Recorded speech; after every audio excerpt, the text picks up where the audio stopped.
Oh, are we going to get populated here? Hey, everybody on hold. Thanks for holding. We're going to begin in about 45 seconds, so don't hang up. Thanks for listening. Thanks for calling. God bless you guys.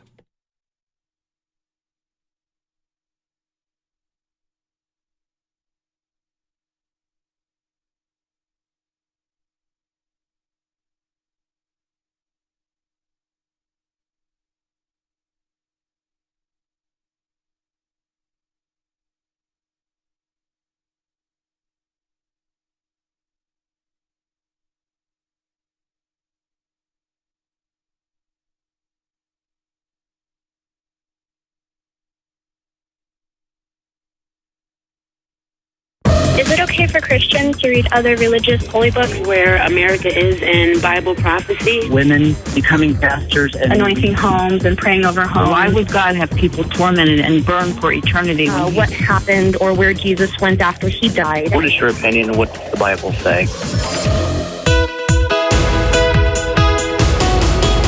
This is Pastor's Perspective. We're here every Monday through Friday providing answers on a variety of topics, including the Bible, end times, other religions, and the family. And now here's today's host, Brian Perez. What's up, everybody? Thanks so much for listening to the Pastor's Perspective program. Thanks for watching, too, on Facebook. And, we've got in the studio today author and apologist Dr. Bobby Conway from the 1 Minute Apologist channel on YouTube. Also, Pastor Brian Broderson from Calvary Chapel, Costa Mesa in Southern California. You also hear Brian on the Back to Basics radio program, heard on many of these same stations. And if Brian's program is not heard on your station, call your general manager at the station and say, we want Brian Broderson on this station. That's how it works, right? That's how it worked here at K-Wave, I think. No. Anyway, how you guys doing? Ready to answer more calls? Let's do it. We're ready. Okay, let's go to Michigan. Speak with Michael. Welcome to Pastor's Perspective, Michael. Yes, hello. Hello. How are you guys today? Doing well, thanks. Good, thank you. Okay, so yes, I had kind of like a two-part question. Okay. That's up to you guys. Sure. The first one would be, what would you guys say is the mark of the beast that the Bible speaks of in Revelation 13, I believe? Okay. Brian?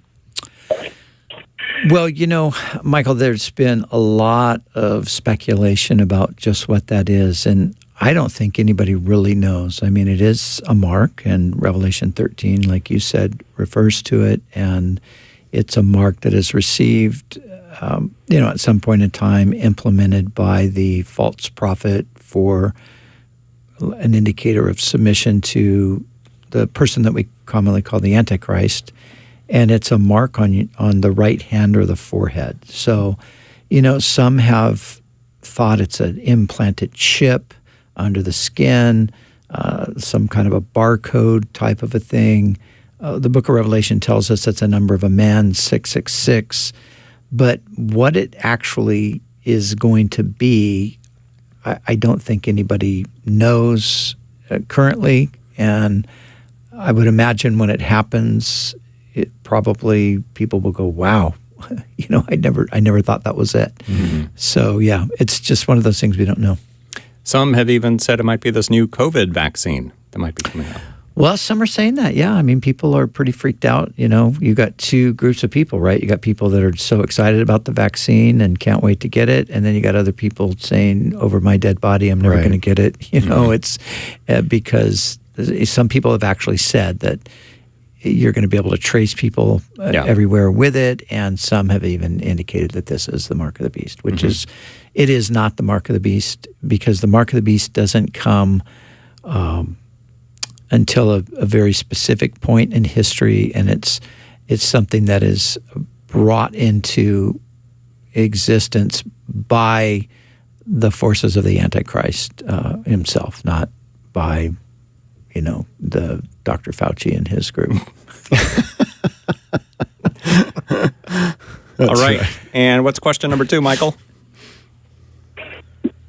Okay, well, question number 2 is regarding Romans 9 and 13. Mm-hmm.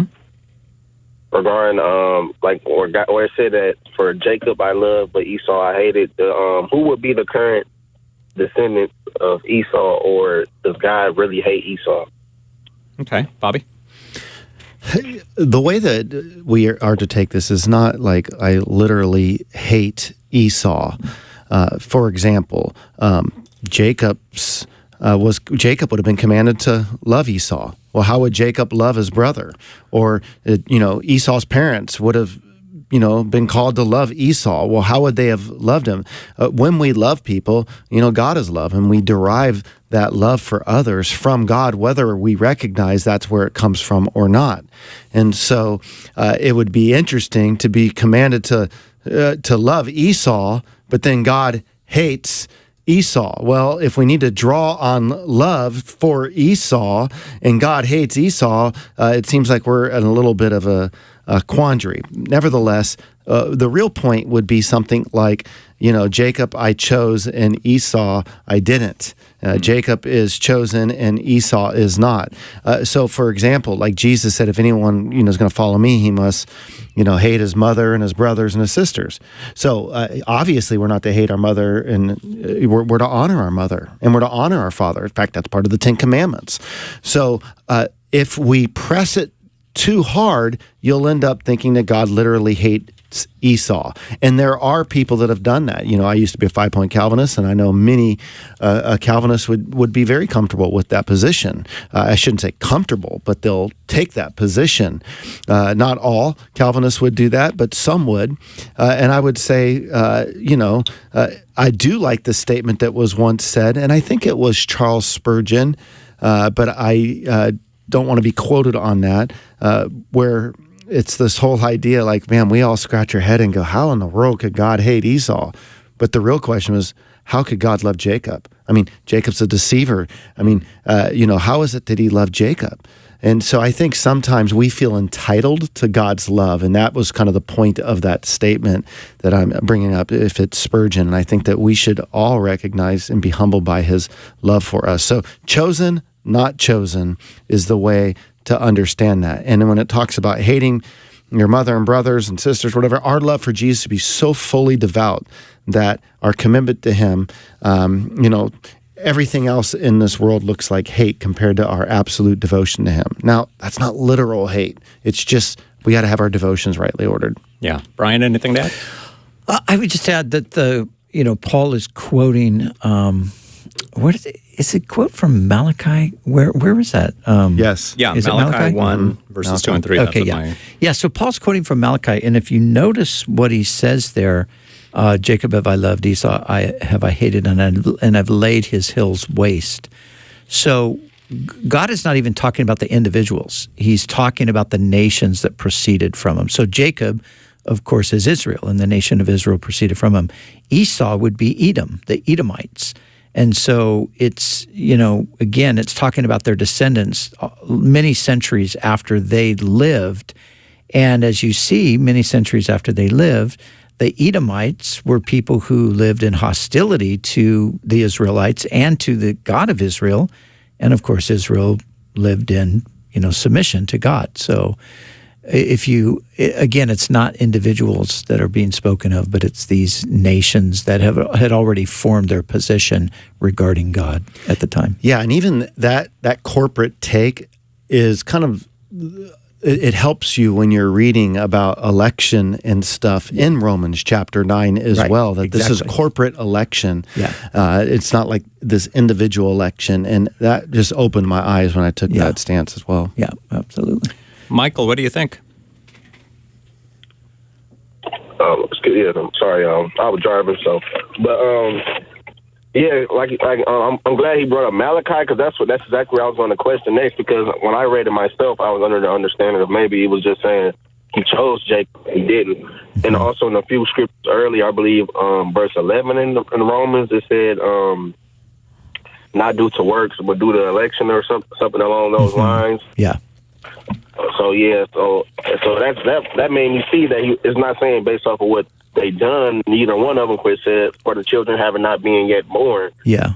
So that's why I kind of was like, okay, now, so what is it saying? Then someone brought to my attention Malachi, where it said the whole nation of Edom. Yeah. So it's not just Esau just in himself, but also Yeah, it's not like God just hates people. Some people, he just decides, I'm going to hate them Yeah. and I'm going to love these guys. Yeah. Now, some people say that. Some people think that's true, but I don't think that the Bible is teaching that. So, hey, Michael, I got a question for you.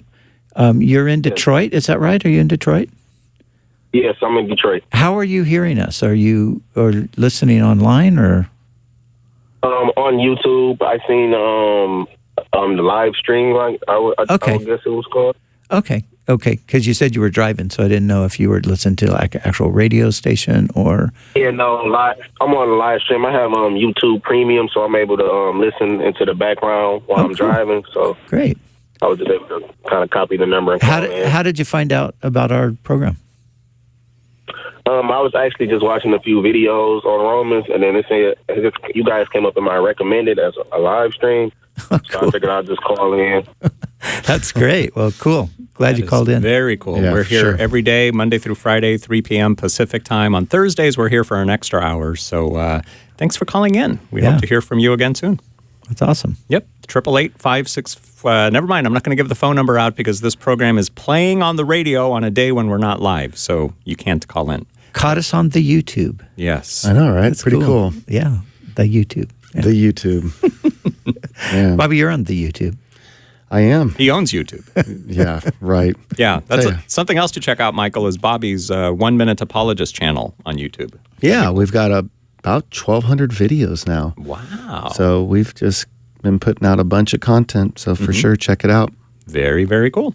All right, let's go back to California. Here's James. Welcome to Pastor's Perspective, James.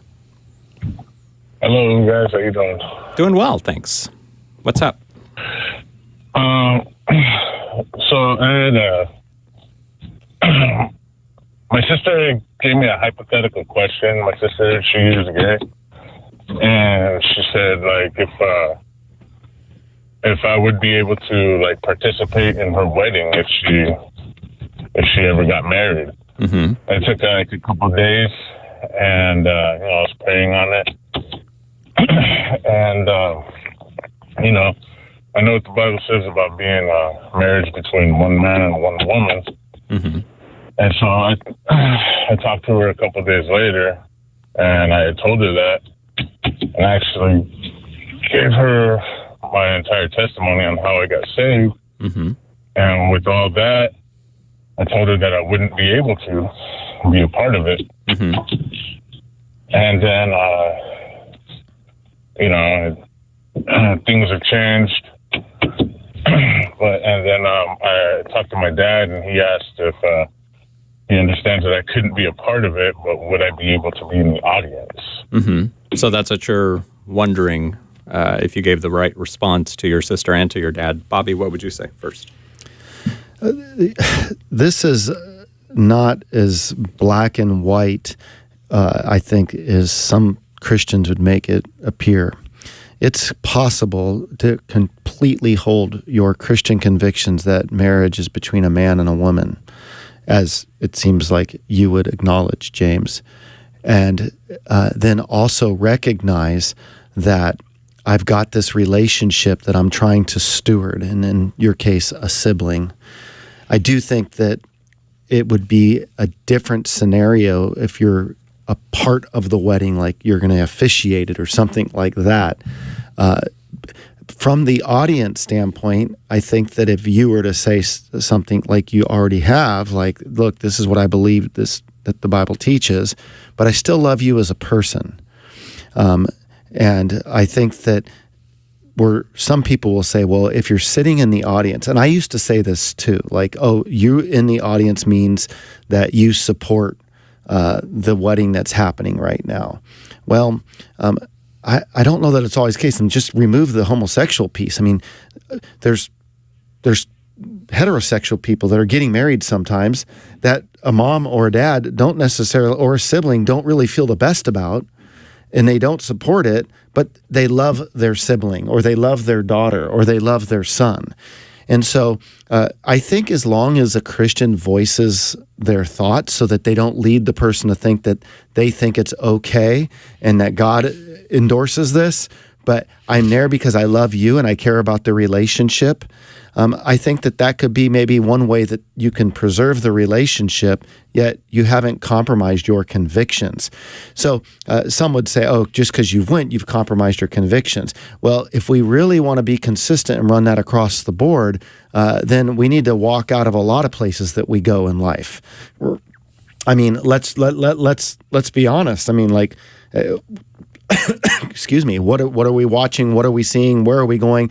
So I think we can go into this world, just don't compromise in it, and let people know what we believe and love the world that we live in. And so that's where I'm currently at on this. Nevertheless, James, if you're not comfortable with that at the end of the day, then you have your own conscience, and we're all accountable before the Lord. And I think that's where we have to be gracious to one another. So to the Christians out there who would maybe say to you, oh, I can't believe you've done this, you've compromised on your faith. Well, no, you still believe what you believe about the Bible. You're just trying to show that you still love your sister, even though you don't agree with the decisions that she's making. So I would say that.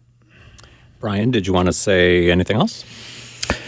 I agree with Bobby, and I think that we've answered this question over the years, right? And there has been that accusation quite often, that you're going to be endorsing this if you go and you're showing approval for it, which I just disagree with. And I think that I've known cases where people have invited their Christian friend to their gay wedding, knowing that their Christian friend does not agree with gay marriage. Mm-hmm.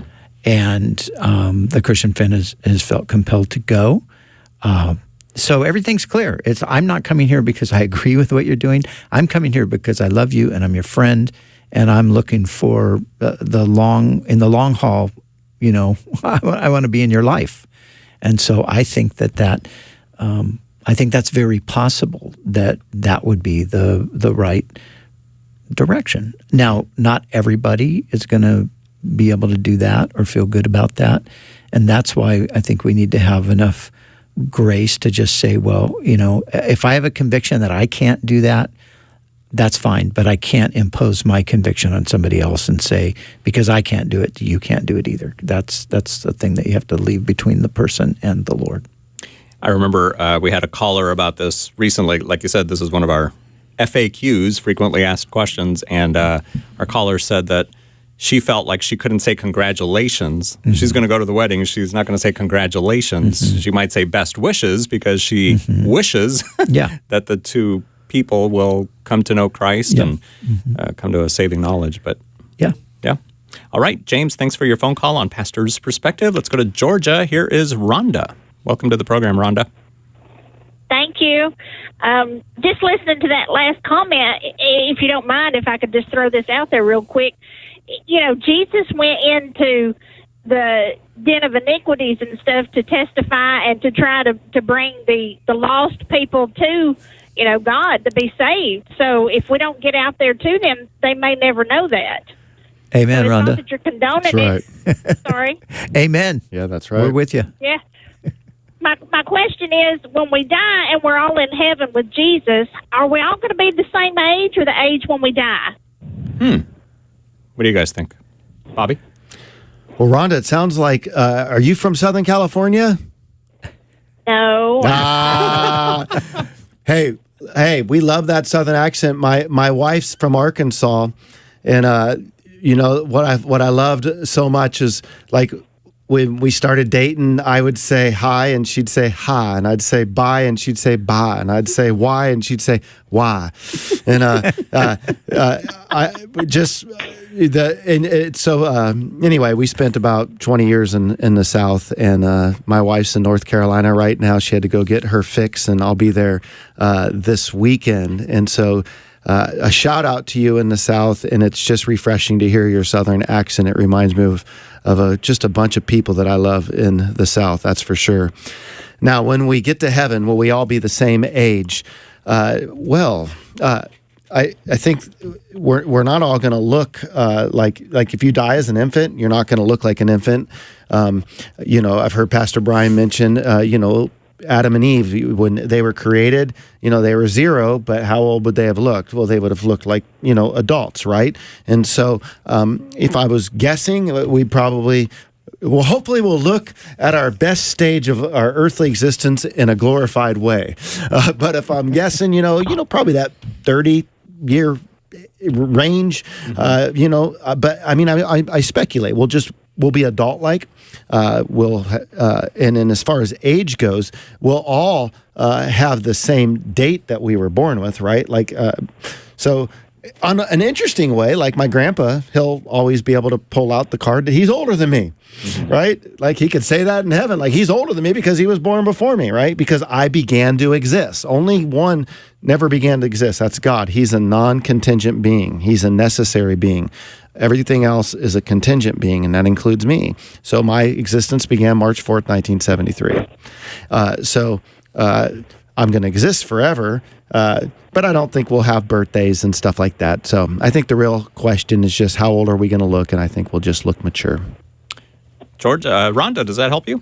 Well, I was just contemplating that as you were talking about it, and I kind of thought, well, maybe we would be in our middle 30s about the time when Jesus died, Yeah. I don't know. I just don't know exactly what that'll look like. I don't know what the glorified body is going to really appear to be either. I mean, who knows? Maybe we'll all have real silver hair. Gray hair is a splendor of wisdom. Well, we'll definitely be wise in heaven. So, the picture that John sees of Jesus in the book of Revelation, it's Jesus with that white hair. So you just never know until we get there exactly what it's going to be. But those are fun conversations to speculate, and we appreciate your call. Especially with your Southern accent. It makes it even more fun. Absolutely. Thanks for your phone call, Rhonda. Maybe we'll all be 10 years old, like Enoch, calling from California. Welcome to the program, Enoch. Hello, thank you. My question was that how long did it take from Adam and Eve to eat from the fruit of the good and evil? From the time how long was that? Pastor Brian, what do you think? A couple weeks, maybe? A few days? Enoch, we're never told that. And so it's really one of those things that's hard to figure it out. I mean, I've thought about it myself before and wondered, would it have been like immediately that happened, or would they've gone some time in the garden before that ever happened? And it seems like it was relatively soon, but yet how soon we just do not know. But it's something that we'll find out someday. Okay, thank you. Okay, buddy. Thanks for calling. Call anytime on the Pastor's Perspective program. Another one from California here. Mary, welcome. You're next with Brian Broderson and Bobby Conway. Hello. Hi, hello. What is up? Hi, can you hear me? Yeah. What's your question? I wanted to know what causes the human heart to rebel against God. All right, Brian. Well, that is a big question. That's a big question. Yeah. Well, it's sin. It's sin. Of course. Because I'm sorry to cut you off. I always thought that it was it had to do with the devil, but I heard you guys discussing it on the radio. Yeah. Like talking about like the 1,000-year reign or something like that. That right. How would the world be without Satan? Yeah. So, but I wanted to know if it's not Satan that's causing sin. Like, why are we sinful without Satan? Yeah.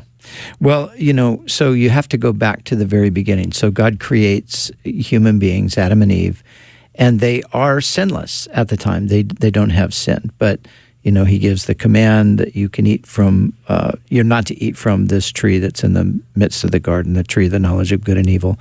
The serpent comes and tempts the woman eats it, and then the man partakes of it as well. And so this is where sin enters in. And so sin now enters into the human constitution, and it's passed from generation to generation. So before Adam and Eve ate the fruit, they are not sinful, so they don't have an inclination toward rebellion, but they have a free will to make a choice of whether they're going to do what God said or not do what God said. So they make the choice to disobey God, and then they pass on to us, their descendants, this fallen, sinful nature. So we have a fallen nature in that we have a principle of rebellion that's literally resides in us. The heart is rebellious by nature now because of the fall. And so even if there isn't a devil to tempt us, we still have that sinful nature. If there's no one to tempt us, though, then it's not going to be exploited, or it's not going to be clearly manifested until there is the opportunity to exercise that will against God's will, and then it comes out. What do you think, Mary? Yeah, I was having a hard time, but yeah, that explanation makes sense. Good. Great. Thanks for listening. Yeah. Is that good? Thank you. Okay. Yes. All right. All right. Call us anytime with your questions here on Pastor's Perspective. Here's Amy. Wants to know about celebrating the holidays. Hi there, Amy. Welcome. Hi. Hello. Good afternoon. Good afternoon to you. I'm Christian, and is it bad to celebrate Thanksgiving and Christmas? Okay. Bobby? What is Christmas, right? Like the way that we understand Christmas is that we're celebrating the birth of Christ. And if that's what our focus is on, then that's beautiful and that's wonderful. Now, as far as, the date that Jesus was actually born, we don't know that for certain, and we don't think that it's December 25th, but at the same token, it's nice to be able to commemorate what Jesus did for us and coming into the world to rescue us and to redeem us. And so I do think that, unfortunately, sometimes, Santa Claus can get in the way and steal the show. And we have to, as moms and dads who have kids, we have to make sure that we work through all that, and different people have different convictions about that. Some people don't believe in celebrating Santa at all. Others are okay, but they want to make sure that they keep Jesus front and center. And so that works for different families in different ways. I think that at the end of the day, though, we should remember that what Christmas is to be about for the Christian is a celebration that Jesus came in the world, and that's beautiful and that's wonderful.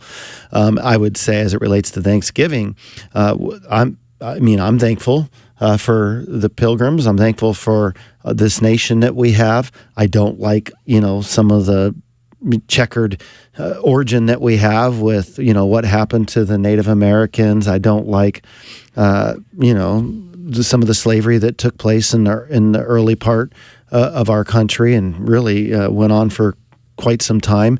But nevertheless, I'm still thankful, that we have a nation and that we have a place that we can call America. And I don't think this is a perfect nation, but I'm thankful to be an American. And I think it's a good thing. And I think that it saddens me that people don't, it's almost like a crime to be patriotic today. Mm-hmm. And I think that we should love our country. I think that wherever you're born, you should try to find something you love about your country and look to celebrate and have values and traditions around the fact that you're a people together and that you live and die together and you suffer together, and that's all important. So for me, I'm looking forward to celebrating Thanksgiving. I'm looking forward to, being with family and loved ones. And I'm especially looking forward, my favorite meal on Thanksgiving is the nuke meal, is when I go heat up my turkey and my all the fixins.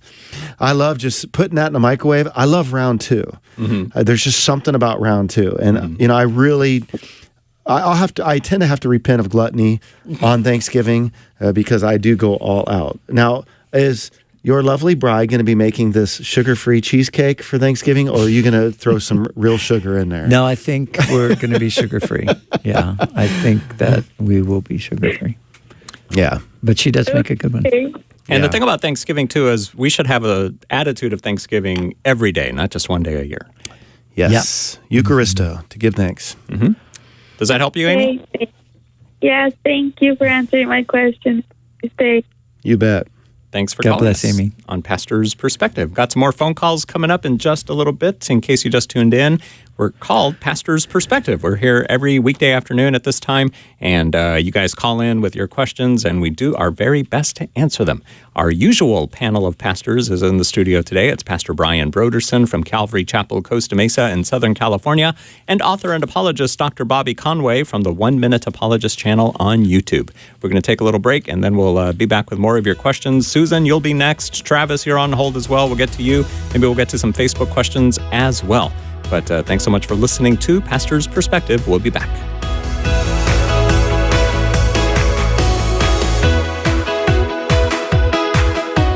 Pastor's Perspective continues in just a moment. Stay with us.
Welcome back. Pastor's Perspective continues. And now, here's today's host, Brian Perez. What is up, everybody? Thanks so much for listening to the Pastor's Perspective program. We've just started the second half, and let's see how many questions we can get to. We've got Pastor Brian Broderson from Calvary Chapel, Costa Mesa in Southern California, and Bobby Conway was here a minute ago. Oh, there he is. He just walked by. Bobby Conway from the 1 Minute Apologist channel on YouTube, taking his chair and ready to answer some questions as well. All right, guys, ready? Good. We're ready. Okay, we'll start with Susan. You're on Pastor's Perspective. Hello. Hello, my brothers. I love you all so very much. Thank you. Yeah, thank you. First of all, I'm not a preterist, but I do wonder with regards to Matthew 24 and not letting your flight be on the Sabbath and all of that.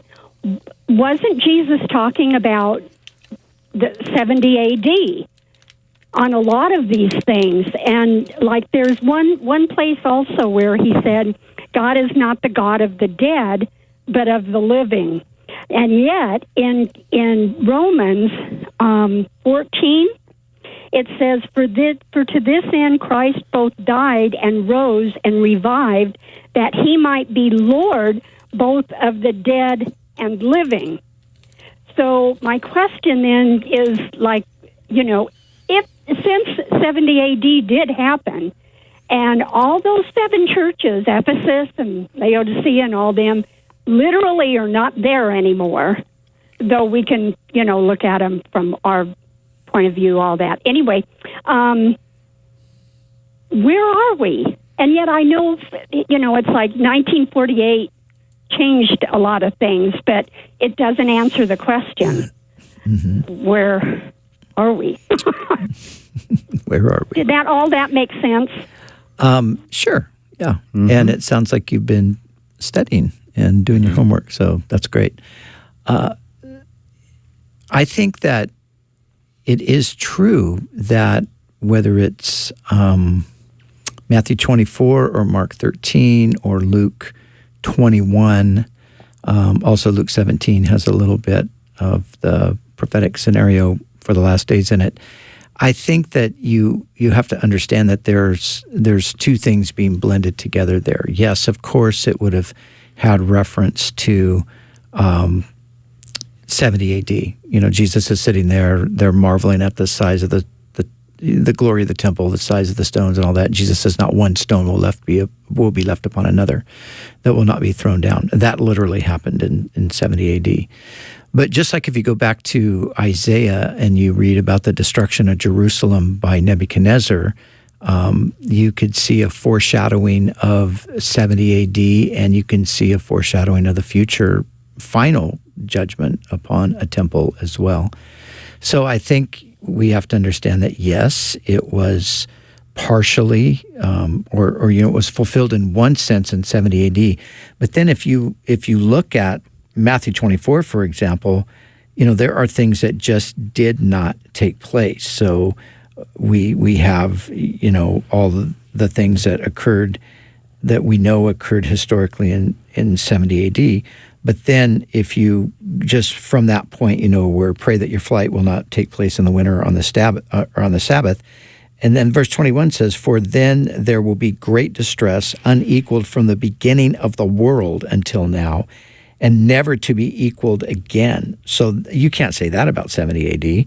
In those days, if those days had not been cut short, no one would survive. But for the sake of the elect, those days will be shortened. At that time, if anyone says to you, "Look, here is the Messiah," there he is, do not believe it, for false messiahs and false prophets will appear and perform great signs and wonders to deceive, if possible, even the elect. See, I have told you, if someone tells you there he is in the wilderness, do not go out, or he is in the inner room, do not believe it. For as lightning that comes from the east and is visible even to the west, so will the coming of the Son of Man be. Verse 30, then will appear the sign of the Son of Man in heaven, and all the people of the earth will mourn when they see the Son of Man coming on the clouds of heaven with power and great glory. None of that happened in 70 AD. So there's got to be something beyond 70 AD that is being spoken of here. And likewise in the other. And Luke is the only one that, Luke actually makes a distinction, because Luke says,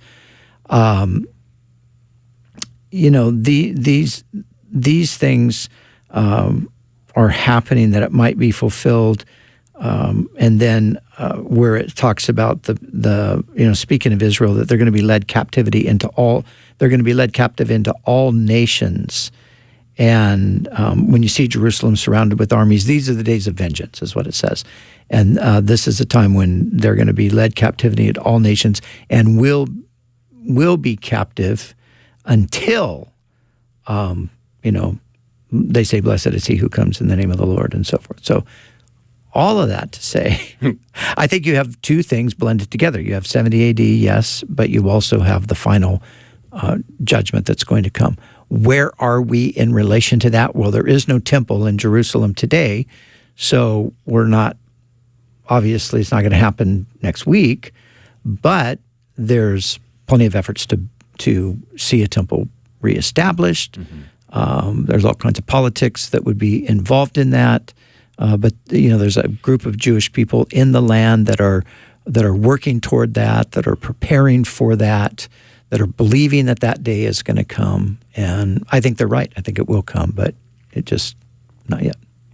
Susan mentioned the word preterist. She says she's not a preterist, but some people might have heard that term for the first time, and they're wondering, what is preterism? Is it valid? Should they look into it? What do you think? Well, Bobby's a preterist, so he can he can give the best explanation. No, I think that it just refers to the past, believing it's all been fulfilled. So a preterist is somebody that's going to take, Mark 13 in Luke and the Olivet Discourse in Matthew 24, 25. They're going to see this stuff as fulfilled. They're going to see the book of Revelation, that was fulfilled. And I think that, for me, I like the way that you explained it, because there are some things that make sense of fulfillment, like, the temple was destroyed in AD 70, so you can see some of it, but not all of it. Yeah. And so that's where, when you look at these different viewpoints, I think it's helpful to look at the different viewpoints. Like, we'll shoot all these different viewpoints down, even if it comes to the rapture. You pre-wrath, you mid-trib, you post-trib, where are you at in that whole thing, right? Well, look at the different views, because at least you can understand what's confusing people about maybe your own view. And it can be the same thing about how this whole eschaton's going to wrap up. If you look at the different views, you can kind of see like, I understand how some people went down this preterist road, because Jesus did say not one stone is going to be left here, right? And this did happen in AD 70 when Titus came in and they destroyed, Jerusalem. So I would say, separating that out, though, the way that Pastor Brian did, and you look in the Olivet Discourse right here, as we just read through some of those verses, there's some stuff yet to come. And I think that more of an integrative approach. That's kind of like when I'm thinking about, like, what's my eschatology. I don't want to be scared of looking at the different views, but I don't want to end up with a full-born preterist. And there's the partial preterist that's going to take some of these things too. And I don't even think Pastor Brian or myself would be comfortable with the partial preterist. But just some loose preterist stuff, that some stuff's been fulfilled, is obvious. Mm-hmm. All right, Susan, thanks for your phone call on Pastor's Perspective. Next, we're going to go to Travis. Travis, what are you doing? Hi. Hey, guys. Hi. Hi. Hey. Thanks for taking my call, and good to talk to you guys. I listen to the show a lot, so. Awesome. Pretty cool. And I'm not a preterist either. So there we go. We would love you even if you were. I know you guys would. I get that. So my question was, in regards to the book of Job, sometimes when I read Job, I kind of gloss over the stuff that his friends say, because when you kind of get to the end of it, you're just sort of left with like it was bad advice, or it was or even worse, So I guess my question then is like, how do you guys read that? What do you do with all the non-Job, non-God, and I guess there's that last guy, Eliphaz, is that right? I don't know if I'm right about that, but there's one more guy. Elihu. I think Elihu is Elihu, the last guy. Mm-hmm. So he kind of gets a pass, it seems like, and then, but the other guys don't. So I guess my question is, what do you do with the other guys? How do you read that, or what do you take from it? So if it's bad advice, why is it in the Bible? Mm-hmm. No, not necessarily. No, I mean, because if it's there, it's supposed to be right. But then I guess the question is like, I guess what's your take? How do you guys read those parts, or do you go over them, or what? Yeah, this is really interesting to think about, because so you've got, Job's three friends. They're counseling, they're giving him advice. In the end, they are. What does it say? They are darkening counsel with words without knowledge. So they don't know what they're talking about, in other words. But Paul quotes them in the New Testament. He uses some of the statements that they make to bolster his argument, say, when he's talking to the Corinthians about philosophy and those things. He's actually quotes a couple of times from those guys who were speaking to Job, and he quotes them favorably. He says, this is what they said, and it was true. So I think what we have to understand there is that they are going to say some things that are true. And so those are the things that we're going to pull out of there and hold on to. And then they're going to make some mistakes. I mean, the big mistake wasn't so much what they said, their big mistake was their assumption about Job. They thought Job had to be wicked and evil, and he had to be being punished by God, rather than him being a righteous and just man, and God was just allowing this as a test in his life. So their assumption was really the problem, not necessarily the things that they said. So have you thought about that, Bobby? Well, I think he's thinking about it right now. I mean, I've been perplexed by the book of Job for sure. Yeah. And I think a lot of people just stop with his reaction and they don't go on and read the rest of the story. Mm-hmm. And I mean, my initial take would be that they're, showing up in silence is a good thing when someone's suffering and hurting. But then they start, sharing false theology with him. They have this misunderstanding of, it's kind of like, who sinned, this man or his parents that he's born blind? So I feel like they've got this false theology, and you see the same kind of work in the prosperity gospel today as well, like the name it and claim it, where they'll end up being kind of Job's friends to those who are sick. You need to have more faith. If God doesn't get you well, then it's because you're stuck in sin. Mm-hmm. And so what's really great about the book of Job is, in the end, I mean, everybody gets their lessons on who God is. And what you realize is Job had to have some theological correction, and Job's friends had to have some theological correction. Mm-hmm. God never changes who he is, but we often have misunderstanding of who God is. And God can use things like the worst type of sufferings to educate us in the school of discipleship toward a greater crystallized theology of who he is. And that's what they all got. They sent them through the school of suffering, and everybody got a more crystallized view of the justice and also the love and some of the mystery of God. Mm-hmm. Travis, did that help you out at all? Yeah, that was cool. That was good. And where in the New Testament does he quote the?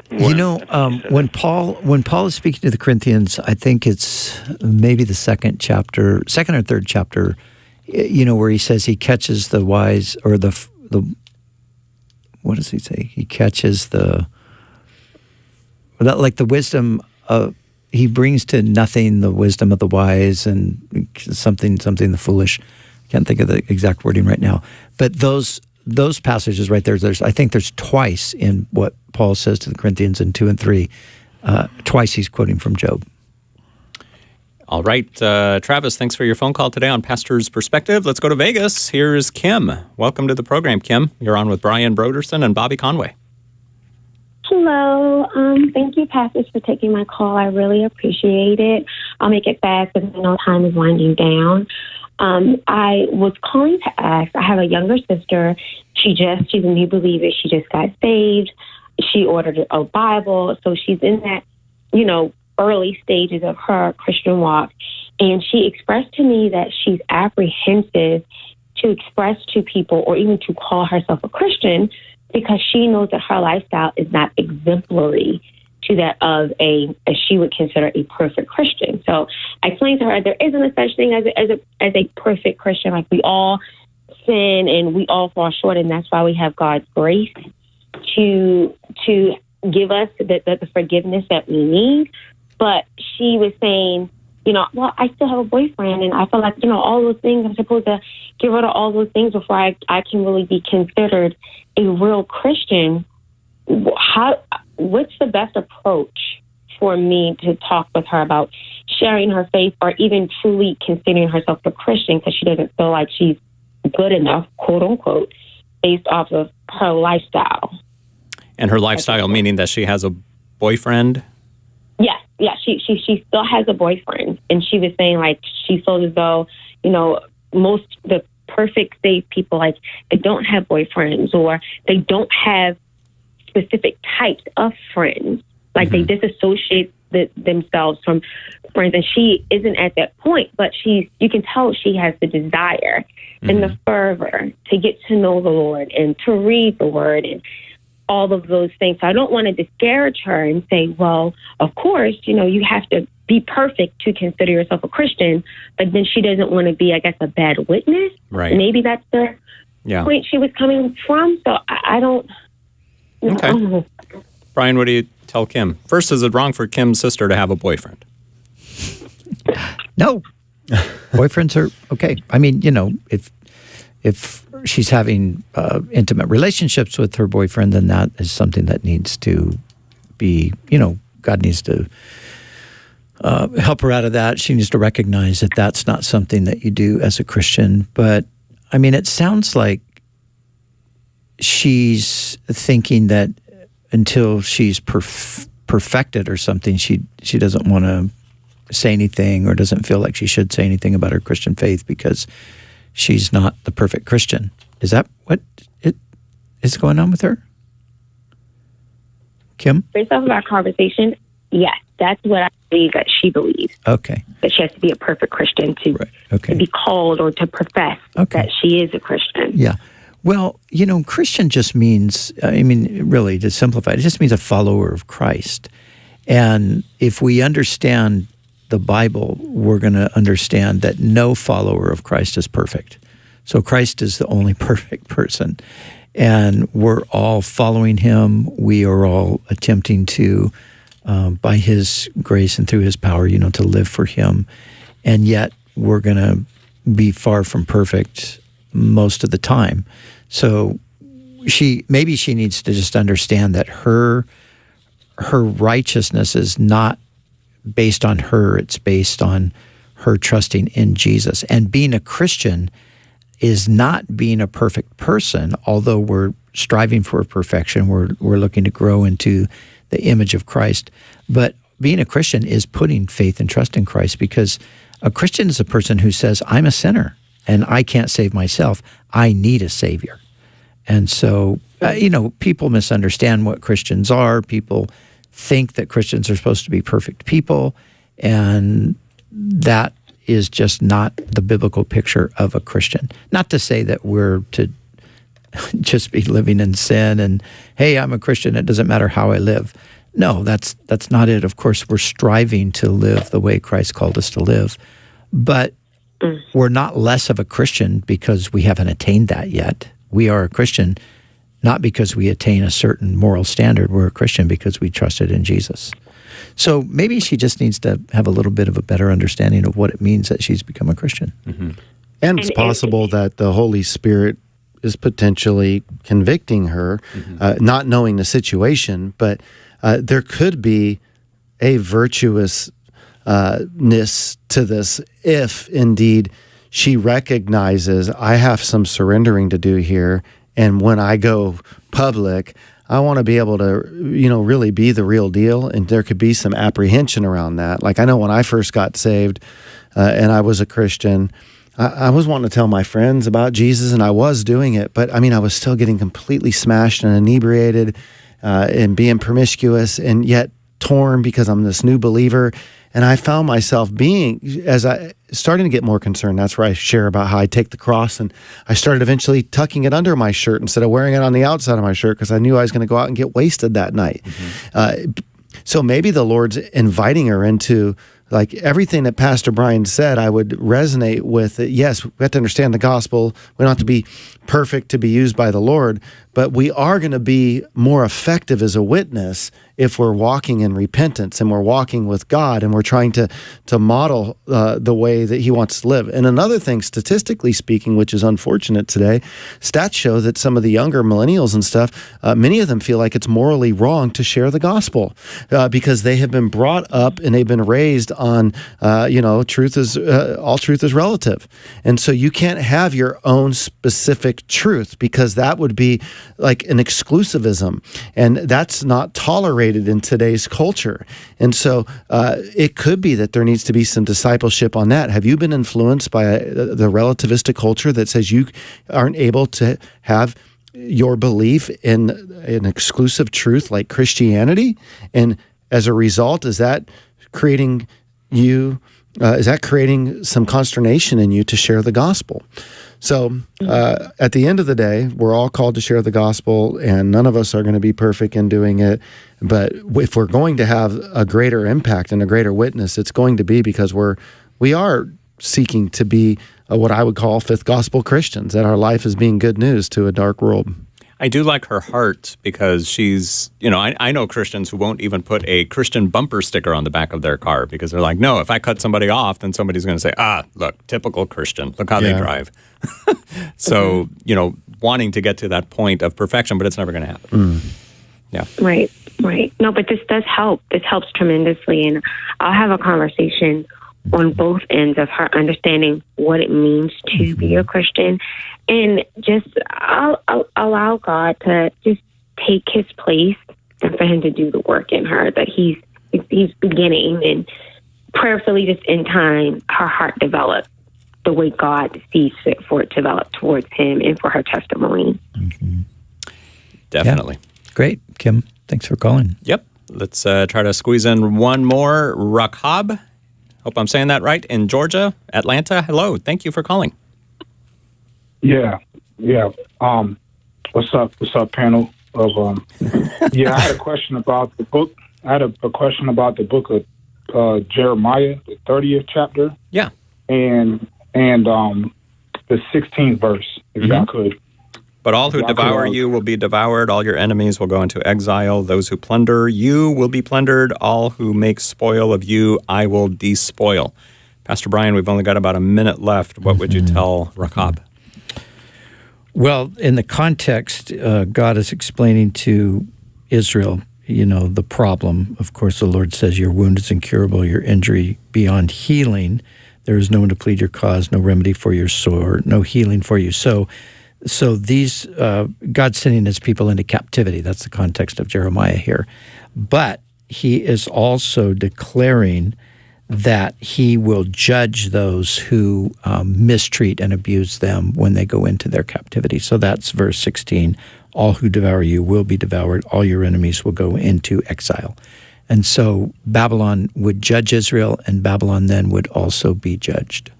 All right, Rakhab, thank you for calling in with your question. That's about all the time we have on today's program. The music's going to begin any second now.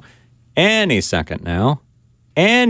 maybe not. Maybe I got my clock wrong. I don't know. But, well, let me just give a little thanks and praise that we don't live in Chicago. This is from the mayor of Chicago. Stay home unless for essential reasons. Stop having guests over, including family members you do not live with. Avoid non-essential travel. Cancel traditional Thanksgiving plans. Wow. Signed, the Gestapo. Yeah, right. And on that, goodness gracious. Well, we'll pray for Chicago, definitely, and the whole country going through so much everything right now. Thank you so much for listening to the Pastor's Perspective program. And look at that, phone call still coming in, but we're out of time. Call us tomorrow. We'll be here between 3 and 4 p.m. Pacific time to take your calls. We love hearing from you guys, but we're out of time for today. For Brian Broderson and Bobby Conway, I'm Brian Perez. Good night. Thanks for listening to Pastor's Perspective.